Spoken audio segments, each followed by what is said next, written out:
How are you doing, Yuri? And how have you lived through the change of the years and into the new year? Man, it's so good to be back. I survived New Year's Eve because I spent New Year's Eve in Berlin. So luckily, I survived Germany's biggest war zone at the moment. Now, jokes aside, it was very smooth start into the year, very positive. Did some cooking, so had the time to I had like enough time to spend some quality time with my friends and family. Very calm start into 2026, and now very excited to get things started again. As we have seen, there are a lot of things we definitely have to catch up on, have catch up to. I mean, the year started like parabolic, right? It was like January 2nd, and the world was a different place. Usually, you see like a slow start into the year, but I don't think that this is going to happen under this current U.S. administration. We live in a South Park episode, but yeah, let's get it started. Yeah, I've already been in Puerto Rico when the whole Venezuela invasion started, and some of my friends even heard the jets taking off overnight when they started the whole thing. I personally didn't because I have a very heavy sleep, but yeah, it's somewhat nice to see that volatility is finally unraveling in the world, which has been suppressed over the past 30 years. But I mean, obviously, the events themselves are rather unpleasant and not a big value add to society, given that we have much more relevant problems to take care of on our own. But yeah, do you think that geopolitics will still affect markets the same way as it did in 2024 and 2025, given any geopolitical conflicts, maybe another escalation of the trade war? Yesterday, we've just seen new tariffs imposed on various European countries, given the push of the US to purchase or however else acquire Greenland. Do you think that will affect markets and I mean specifically crypto, but say to the same extent, or is that slowly reducing? Yes and no. I mean, on the one hand, for sure it will impact the discussion. I mean, if Trump continues to, you know, threaten the EU with certain trade wars, of course they're going to be responsive from the market. I think everything else is completely naive. We're living in a very, very fragile world right now, it seems like there are so many construction sites and fights and conflicts left and right. And basically to say, yeah, whatever, we live in our wonderful pink crypto world and we are in our unicorn bubble and there won't be any consequences because of that, I think would be very, very naive. However, I remember the time of 2022 and when Russia invaded the Ukraine. For a certain period of time, markets went down very rapidly, but then they bounced back. But then they again went down again pretty much, and we started to really strongly feel the consequences of the invasion by Russia and into the Ukraine. But I also think that we kind of got used to this volatility and to all of the different conflicts. So yes, of course there will be consequences, and whenever we see like a breaking news, I think we see like short-term volatility to the downside. I don't know, Trump sending troops to Greenland. I think, of course, if this is going to happen, of course we are going to see some movement in the market. But on the other hand, I think unless nothing like super big is happening, I think the volatility gets more and more adapted to the times we're currently living in. I don't think like that the market will be overly surprised if shit hits the fans. Sorry, I hope that I can say shit on this live stream. But if shit hits the Of fans, I course you think can. Okay.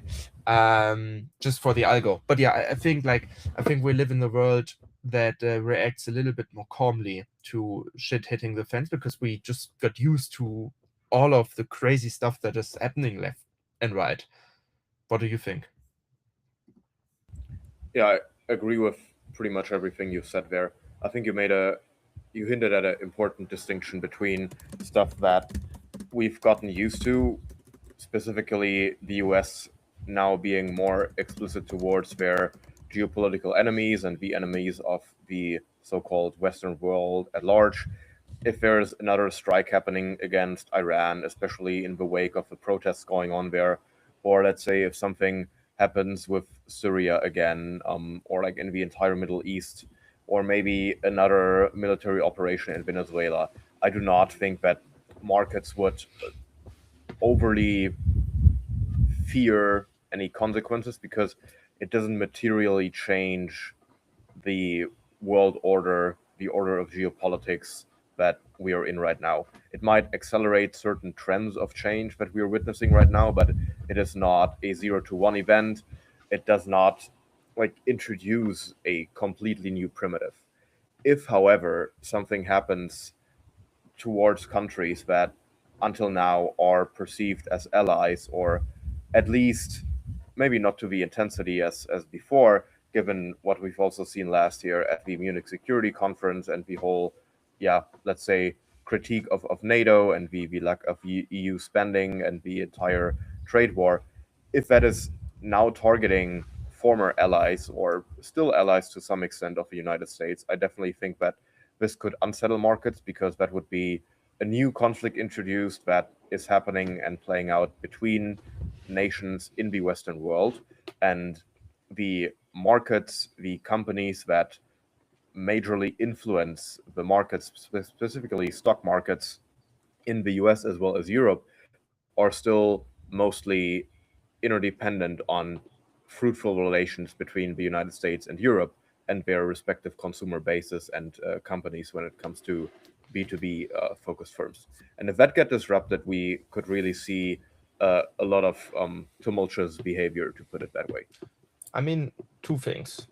One, I think we should also shift it like more towards the crypto side because of course if we see like these major movements, of course Sherlock. No shit Sherlock, there are going to be consequences also for the traditional markets. But what we have seen in 2025 is despite the headwind that markets experienced, if you look, for example, at the German DAX, the DAX went up, the S&P 500, like everything went up, but crypto went down. So I think, especially if stock market goes really, really down, because everyone thinks, okay, we're in a situation where World War III is going to accelerate.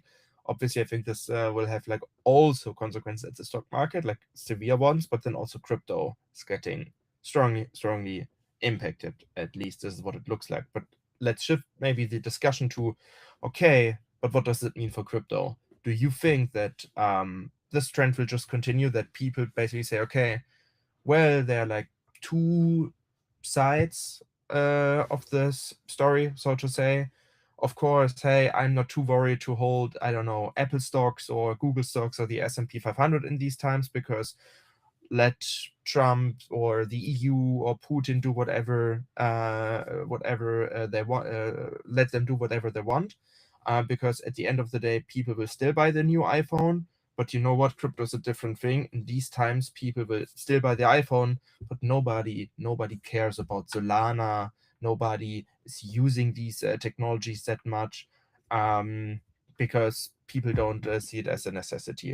And then the second thing, what do you think if we do you also think that all of this is just noise to cover up Epstein files?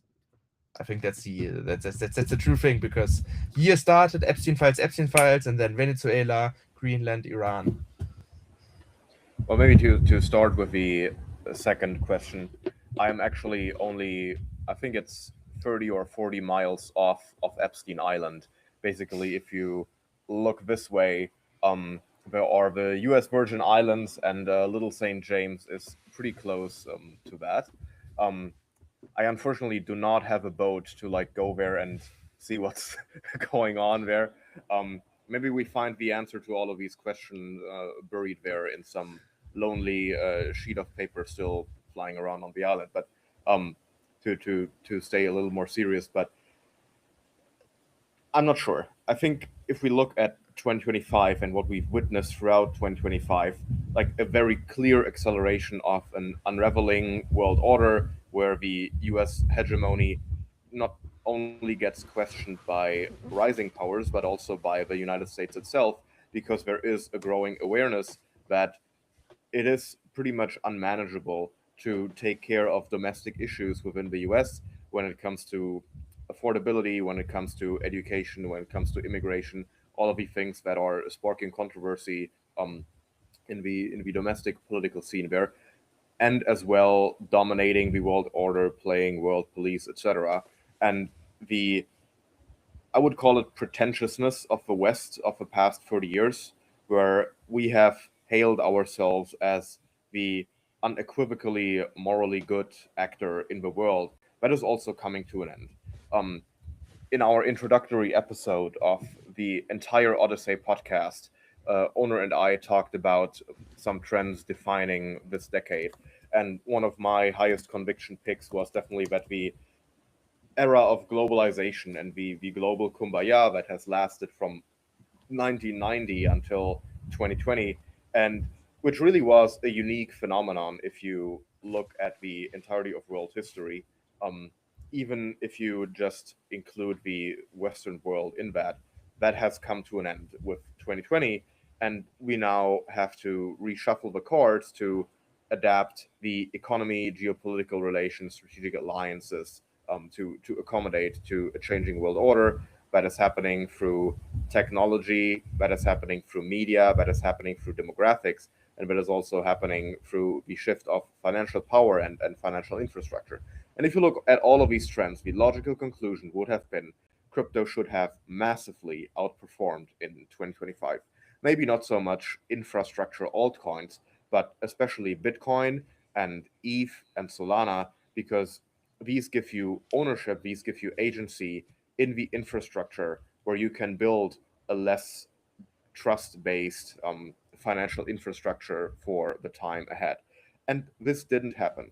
Um, Altcoins obviously severely underperformed Bitcoin, but also Bitcoin underperformed rare earths and metals, the stock indices, and pretty much everything that you would have guessed would be outperformed by Bitcoin in a risk on environment, um, which for most assets we have still seen in 2025.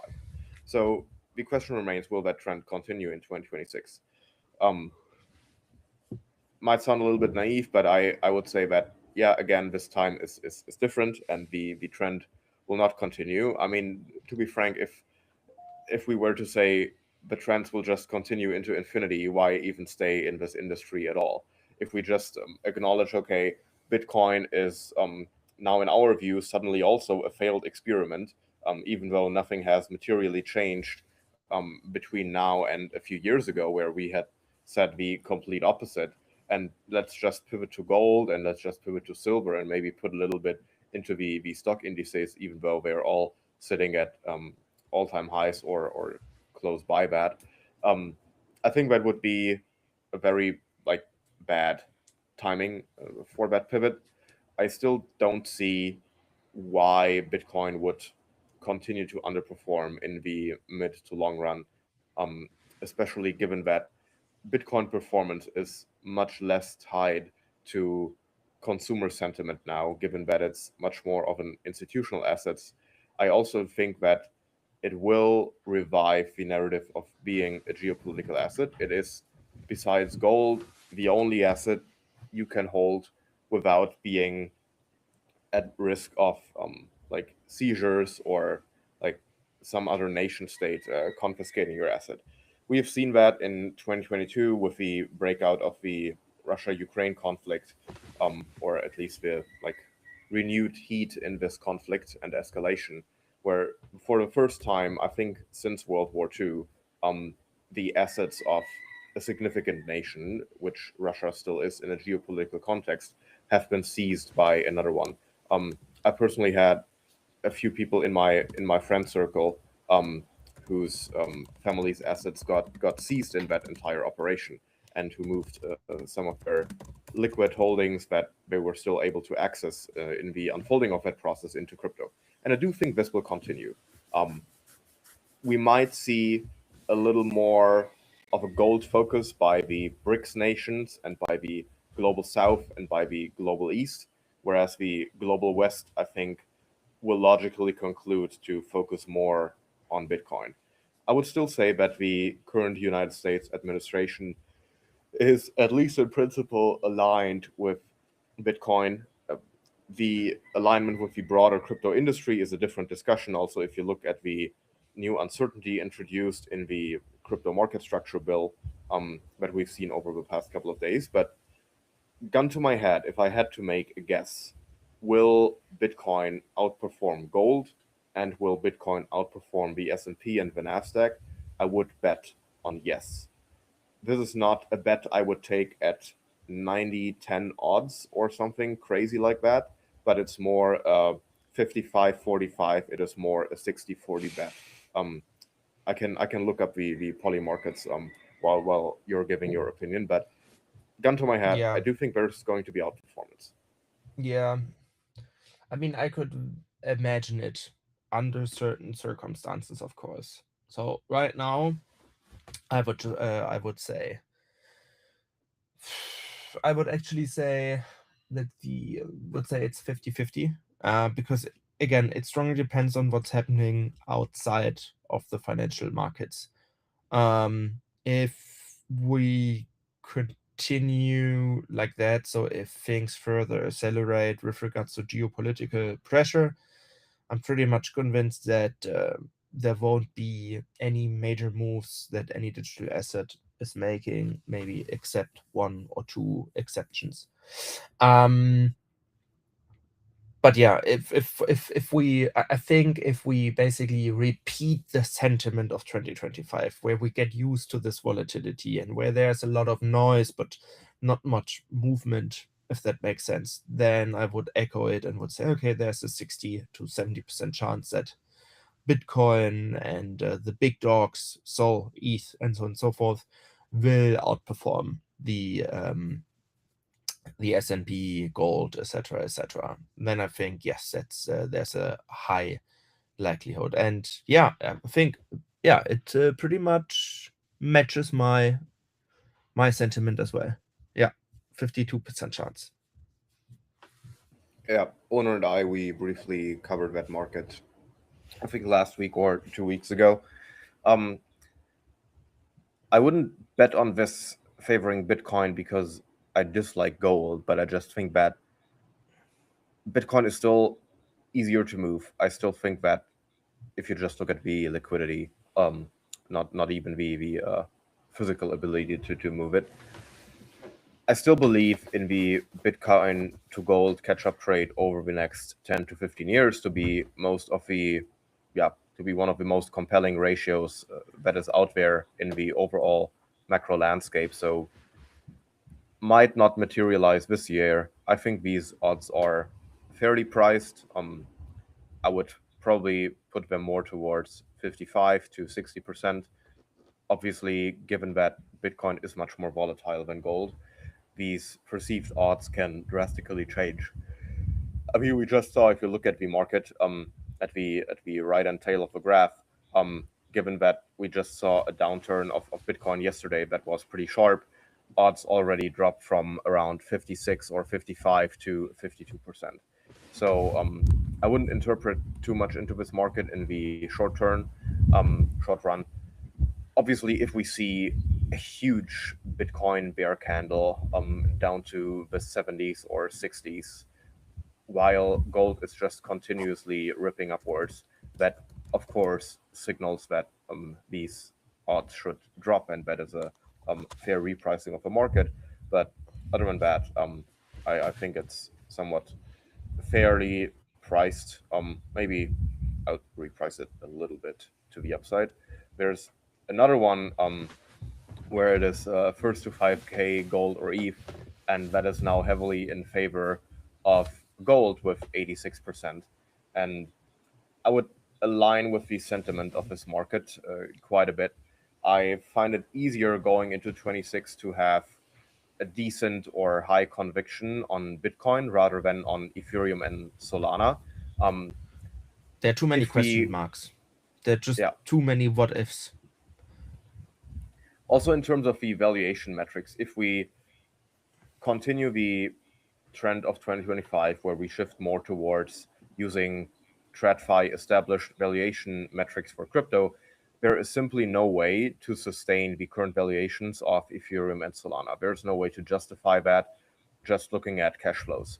So there needs to be a very explicit return of TradFi institutions and TradFi allocators to pricing Ethereum and Solana as a network and giving them some like non-cash flow dependent network premium. And I think in order for that to happen, we need to see a drastic acceleration of Ethereum and Solana serving as issuance and yeah, execution chains for stable coins that do not only get issued by crypto native firms and projects, but also by large banks, maybe by individual states and nation states or equivalent institutions.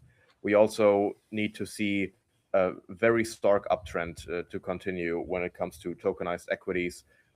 Interestingly enough, we just saw an announcement a few hours ago that the New York Stock Exchange is now working on a trading system that will enable 24/7 trading of equities. So again, what we've seen in 2025 is that all the ideas, all the visions, all the wishes that we've had in crypto ever since 2021 are starting to become true. But the very difficult to answer question remains is, will our industry also be the one that captures the value created by the realization of these trends? Or will it just be TradFi firms or fintech firms that use our technology, but that doesn't accrue any value back to given tokens or DeFi projects or infra projects? Yeah. Yeah, 100% resonant in that. I think this leads us like just generally to the broader market, because there are too many question marks around all these layer ones. And then if we go down the layer two discussion and the layer two rabbit hole, even more. Too many what ifs. I think what's certain though, and I would like, obviously it's very hard or like impossible to make a poly market bet in this, but I think institutional adoption indeed will go up. And then I think that's also a very good introduction to the stablecoin topic that we want to cover today. Is I think, yes, this adoption curve will further accelerate. And the question right now is for the big dogs. And I think this is what we will see generally. I think we also talked about this already in previous episodes, is about this consolidation phase. And I think right now we will see that's, I mean, for sure, we're going to see this because M&A activities just reaching all-time high after all-time high, not only in crypto but also in the broader economy and in broader financial markets. But I think what we will see is that we will see a consolidation phase of the entire infrastructure stack. And the question is that all of these open source networks, they need to see if they can compete with institutions building their own networks. Because there might be a future, and we have to accept this, there might be a future where we have Bitcoin, maybe Sol and ETH, and the rest is just institutional stack. And some nerds and some cypherpunks use some DeFi, open source DeFi apps on Ethereum and maybe Solana or something. There might be there might be a future for this, and the rest is just basically banking but in blockchain language. So I think this is like the critical questions that these projects have to face, and I think this is like a great introduction to what we see now. I think it's like a boost what we're seeing right now with the upcoming launches of stablecoins, more stablecoin adoptions, and more applications that launch from a professional and not professional but corporate level. I think this will further boost the volume curve of adoption, so to say. But the question is what remains for the broader industry. I think everything else just consolidates to one big piece or big chunk. I'm not so sure whether the existing stuff will consolidate. I think a lot of it will just die off because there's no clear product market Yeah, fit. that's what I mean. Yeah, And it yeah, yeah. Die off X I've consolidate. What just one sec to make it clear. Consolidate whatever can still somewhat live and is somehow relevant will consolidate, and the rest obviously just dies. very, very much agree with that outlook. One notable news announcement from yesterday is that Wallet Connect, which essentially is a infra provider that in the DeFi context lets you connect with like a bunch of different wallet providers. They're now integrating with Ingenico, which was one of the widely deployed payment terminals in the world. So if you're at a gas station, a supermarket, hairdresser, whatever, department store, chances are they have an Ingenico payment terminal, and they are planning to roll it out in Q1 and Q2 of this year. First in Europe, which I think is a welcoming announcement. So finally, us Europoors are not the last one to benefit from some technological progress. And, and then essentially, from the way I've understood it, it presents you a QR code. You scan the QR code, and then from your crypto wallet of choice, you can just send the money over there. It prints out a receipt. It is a traceable transaction. You can use it for like it essentially it is not a like weird shady p2p peer-to-peer thing anymore as it is in many instances nowadays. So is it super cypherpunk aligned? Arguably no, but it is definitely one of the largest rollouts of actually being able to use crypto in our day-to-day lives, and that is something that we have all wished for ever since the inception of this industry. So I do think that this is a quite monumental step. Again, does that include any value accrual to DeFi tokens or to any stablecoin tokens? No, arguably not. When we are talking about the stablecoin growth in a second, um, I also think that it is important to differentiate between the outlook for more DeFi native versus institutionally geared stablecoins. But yeah, I think the Wallet Connect Pay, um, not really a sign of consolidation for me. It is something new that we haven't been able to offer in a comparable size in the industry. It's just a shift in where value accrual gets accrued and how it gets weighed um, compared to what we've seen before. It doesn't necessarily take away from any DeFi protocol or from like any crypto infra provider on the technical infra side, but it's just I mean Wallet Connect has been there for 4 years, 5 years, like it's been around for forever, integrated by tons of DeFi applications. It's just like not everything that is successful in crypto needs to be like well known or perceived as something super exciting by the average retail participant. I mean, how many people are excited about the stocks of like fintech or TradFi payment providers? Like everybody knows Visa, everybody knows Mastercard, everybody knows American Express, but are people deep in the trenches of Stripe or Square or Western Union? A few are, but not to the extent that it would be comparable to what we've seen in crypto in the past. So overall, I do think that this is still a very positive development for our industry. I don't really care if the value accrues to some obscure infra crypto token.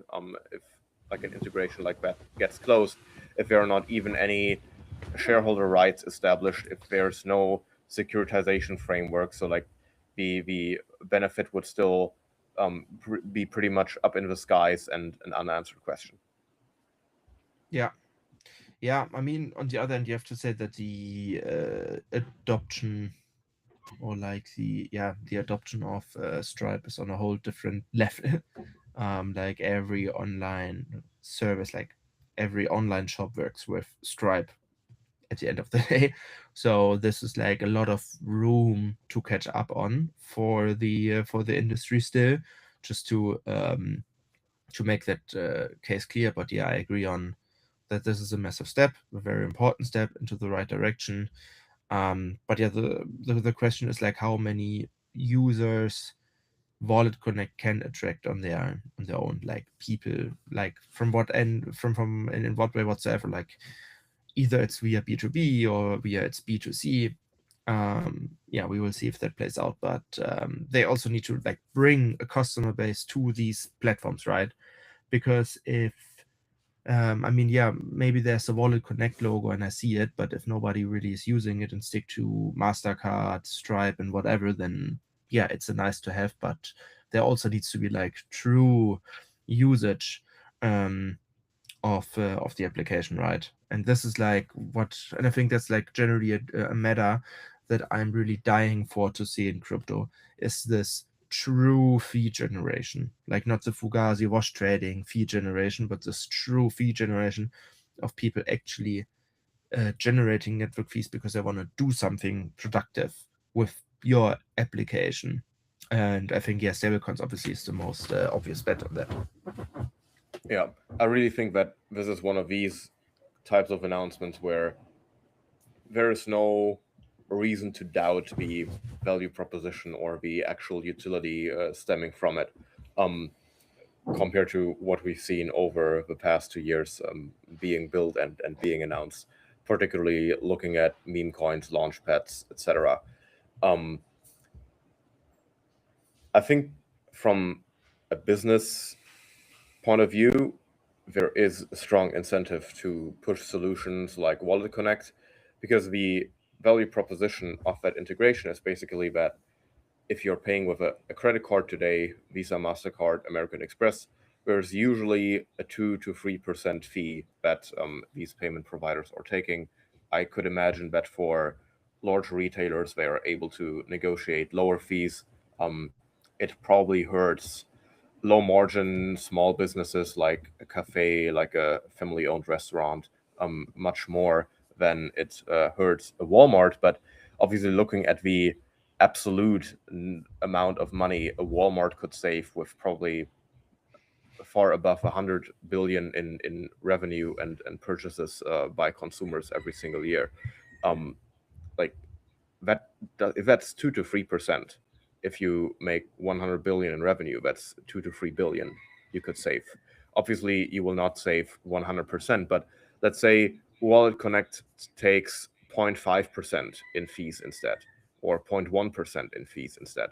Like you could, you would only have to pay instead of 2 billion or 3 billion on 100 billion in revenue, only 500 million, or maybe even just 100 million that is getting lost. So I think the business case for Wallet Connect from their perspective is very clear. They can still make money from fees taken on these transactions, and the value proposition to large retailers as well as to small restaurants or family-owned shops is also very clear. I think the crux to figure out here is how do I get the customer to use Wallet Connect? We obviously have, especially in the Western world, quite a few people who are familiar with like transacting with crypto cards or crypto wallets. Eastern world as well. Obviously, the usage of chains and different stable coins is a little different over there. It's much more Tether focused than USDC focused. Is obviously much heavier on Tron and Binance Smart Chain instead of Ethereum and its L2s in the Western world. But I think the value proposition is clear. Um, Still, as long as there is no smooth integration of crypto wallets into existing neobanks, into existing payment providers, um, without them introducing some other fee on top that would again deter either the consumer or the business of like integrating with that. I still think we have quite a far way to go. Um, we are definitely getting closer, but the entire issue of like if your private key gets compromised, you lose all of your money, and there's no way to recover it. Like yes, the idea of self custody is great, and it is at the heart of the crypto ethos, and it should never disappear. But if that is the modus operandi, and there's no like way to like introduce some standardized security frameworks, recovery frameworks, etc., on how to store your assets safely and in an easier manner. You're not going to onboard Generation X. You're not going to onboard the Boomer generation. Um, you'll onboard some millennials. You'll onboard a much, yeah, larger portion of Gen Z and Gen Alpha to come. But the people who conduct a lot of expenses, the people who have a lot of control over the wealth in the Western world, it is still not super appealing to them. That is not to advocate for a pivot of crypto to just like optimize catering to these generations, but we have to keep in mind that just for the internet, it took a decade or maybe 2 decades, probably until the mid 2010s, maybe even until COVID, until some small mom and pop shop started to have their own website with their opening hours displayed. So yes, monumental development, but it's not going to change the world within 2026. I highly doubt that. Yeah, yeah, I get that. I get that. I mean, 100% agree on what you said with the comparison to the internet. Although, I mean, I hear this comparison to the internet all the time, but let's make something clear. The internet is not one to one comparable to blockchain. Like internet is basically everything. Internet is we order Ubers, we do cloud, we do like online shopping, we Google things on the internet, we play around with ChatGPT. There's like a huge like a big tool set of things people do with on the internet, also including financial products and blockchain right now, at least. And I mean, yeah, breaking news: blockchain is for finance, but it's just finance, if that makes sense. There's like one part that we like one gap that we are filling. It's not like the internet where we see basically a revolution of all kinds of things. That was the internet. I think blockchain, to admit that, is smaller than that, or like Yeah, the I agree. consequence in society. Yeah, because I think the main reason for that is that blockchain doesn't necessarily change the fact of who owns the end consumer. It is not a front end technology, it is a back end technology. And that Right. has been very clear since 2021 when people talked about how to use blockchain as a tech solution. Um, Yet, even until now, the fact that it is a back end solution, it is probably mostly B2B focused and doesn't even have that many touch points with the end consumer, it has not been reflected in prices. It had not been reflected in the hype around various projects and their tokens in crypto until now. I think we are getting closer to that. Obviously, there are still tons of projects out there where it's a long way to go to almost zero until they have a fair valuation. Not to name any names here. We've conducted too much of that bashing already in past episodes, but most people can imagine what we were talking about. But maybe to briefly pivot to the stablecoin topic. So stablecoins have seen tremendous growth in 2025. I think they grew from almost 200 billion to 300 billion in circulation within 1 year, which is a 50% increase and like an increase in absolute numbers of 100 billion, which is not nothing. Um, Most of that has obviously been driven by Circle and Tether, but the like largest amount of new stablecoins were still very crypto native. So it is a bunch of crypto backed things where you can use your other crypto assets to mint stablecoins against that.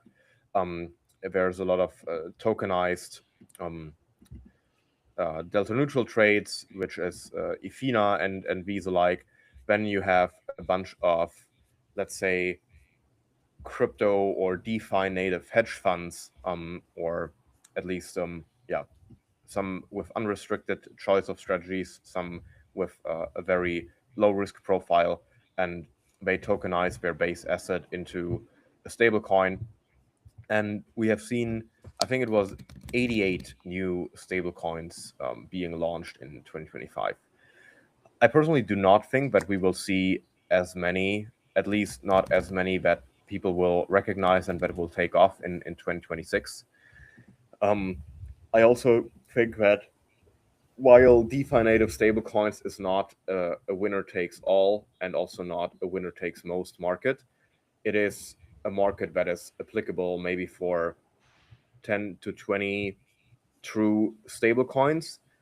What we will see continuous growth in is some stablecoin esque tokenized financing vehicles, where I think if you look at the RWA backed section down here, I think the likes of um, it was I think the Gaip and like all of these AI compute things where you essentially tokenize a share in these data centers or like computing centers through stablecoin, and the usage of stablecoins to conduct financing for um, various capital intensive operations, both in the emerging markets as well in the developed economy.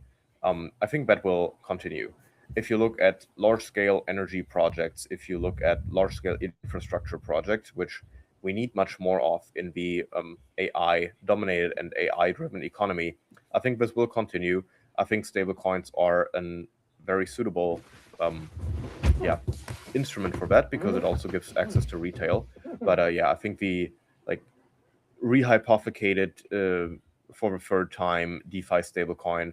Yes, it will not disappear in 2026, but I kind of struggle to see sustained growth in there just because the very DeFi native capital acts and behaves very differently to the institutional capital that is moving into crypto. And I think that if we see the magic number of 500 billion or maybe even a trillion in stablecoins breached within this year, it will not be driven by DeFi native applications. It will be driven by nation states issuing bonds on stablecoins. It will be driven by some major banks tokenizing their money market portfolios. Yeah, yeah, I agree on that. Yeah, actually nothing to add here. Yeah, I think that if you're sobering down about the industry, that is kind of it's a very logical conclusion, even though we might not like it. And yeah, I do think that the fun days of the food farms and like all these DeFi Ponzi's are slowly getting to an end. Will not disappear completely, but will just take a backseat in the stage of the industry. Maybe one last topic to briefly discuss before concluding the episode is search. So search is essentially another launchpad in quotation marks, but it is focusing on AI related launches, and it is very exclusive um, in who it gives access to, who is able to launch via that platform. So it's like verified AI builders. Apparently, the team behind it has very good connections into the Web2 AI builder industry, and yeah, I do think that it's kind of a long-winded thesis, but I do think that launching your own vibe coded project, launching your own AI thing, will kind of replace launching a meme coin in 2025 or trying to 1000x your net worth trading altcoins in 2024. Don't get me wrong; these are very different activities at the core, but I do think they will attract a somewhat similar group of people who previously tried to make a quick buck with these other activities. Sorry, you were gone for the past 10 seconds. I don't know. Oh, basically, what I said was that thesis that launching your own vibe coded application be logical replacement for trying to launch a meme Again, coin I in can't hear 25 you. or trying to 1000x your net worth trading coins in 2024. Will Couldn't hear you. You were gone again.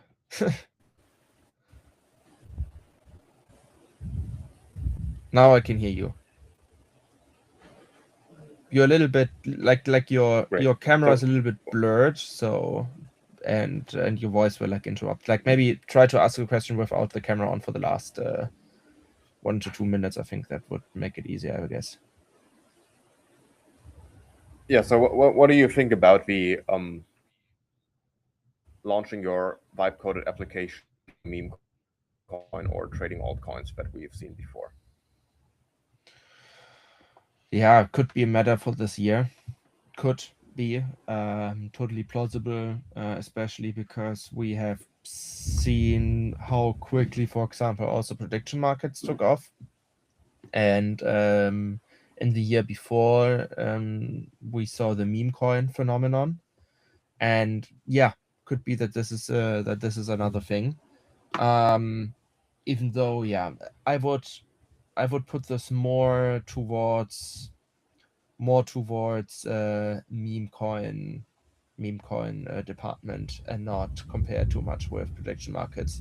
I think prediction markets was something that's like way more serious. Even though there are also like a lot of things to consider, that there are like certain things that are very hard to predict how prediction markets could be relevant in future, aka hey, I bet that one person throws like a hot dog on a like during an NBA game on the field, and I open this bet on Polymarket, and then I throw a hot dog on the field on my own. There's like this there's certain thing that prediction markets might struggle with, but besides that, I think that prediction markets have been taken very, very seriously, also by broader media and the broader financial market.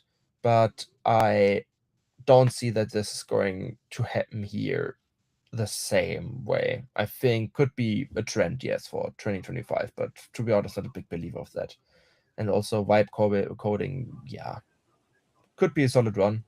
Wouldn't be surprised. Yeah, I agree directionally. I think I'm a little more optimistic on this entire thing than you are. I would agree that most of the vibe coded applications will turn out being useless or like not being able to Fugazi. sustain any value capture 6 months or 12 months going forward. And the fit of using the primitive of internet capital markets, so crypto native financing, for these vibe coded things that potentially also include agentic commerce, however, I do think is a very good fit. So I think there's some some traction in this narrative if it takes off. But yeah, I don't think it is like going to hyper revolutionize finance and the world going forward. Maybe to conclude, is there any other um, major trend in 2026 that you are seeing that we have not touched upon, which you maybe want to give a hint on for the next episode? Very good question. Very, very good question. Is there another trend for 25? I mean, like we discussed it, I think like this is like nothing financially that people might be interested in, but I think that the big trend of this year is going to continue to be M&A. M&A, M&A, M&A. I think we are going to continue to see the great consolidation of the crypto industry. This, what I foresee for the upcoming year. Very nice.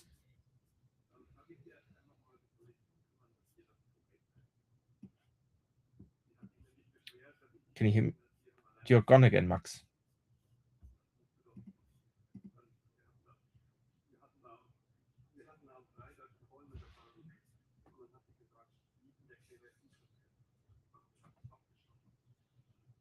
Max, you're gone again.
Hi, can you hear me again, Max?